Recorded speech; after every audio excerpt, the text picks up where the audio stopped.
2024 saw ISIS attack Spike, this massive concert hall attack in Moscow, killing more than 100 people in March, their deadliest, claimed by their most active franchise, ISIS-K or ISKP, in Afghanistan.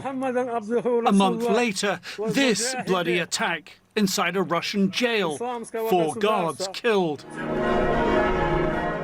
A stabbing attack followed in Germany. They attacked in Afghanistan and Iran. Another of their estimated 10 franchises or provinces fought Nigerian troops. We've seen a huge increase in tempo over the last year or two. In 2024, there were like 14 or 15 arrests related to the Islamic State in the U.S. It's a far cry from 5 years ago, when ISIS appeared to be on the back foot. Their short-lived Iraq and Syrian caliphate beaten by US and coalition partners into a seeming surrender. But not anymore, according to MI5's intelligence chief.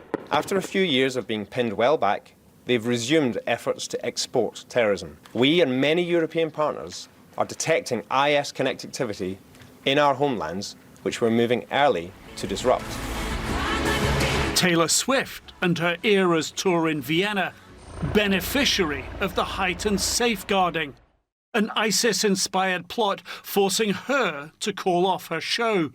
What has changed, Zelin says, is that ISIS is centralizing, learning from its mistakes in Syria.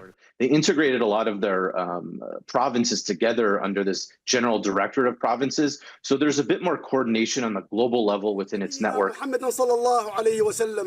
In the Mideast, the ISIS brand is apparently still attracting supporters, like these 3 Omanis in one of many such ISIS propaganda videos the terror group posts. Their bloody bounce back began several years ago, gaining temporary global attention, killing 13 US troops as coalition forces pulled out of Afghanistan in 2021. But since then, most of ISIS's recovery has not sparked massive global attention.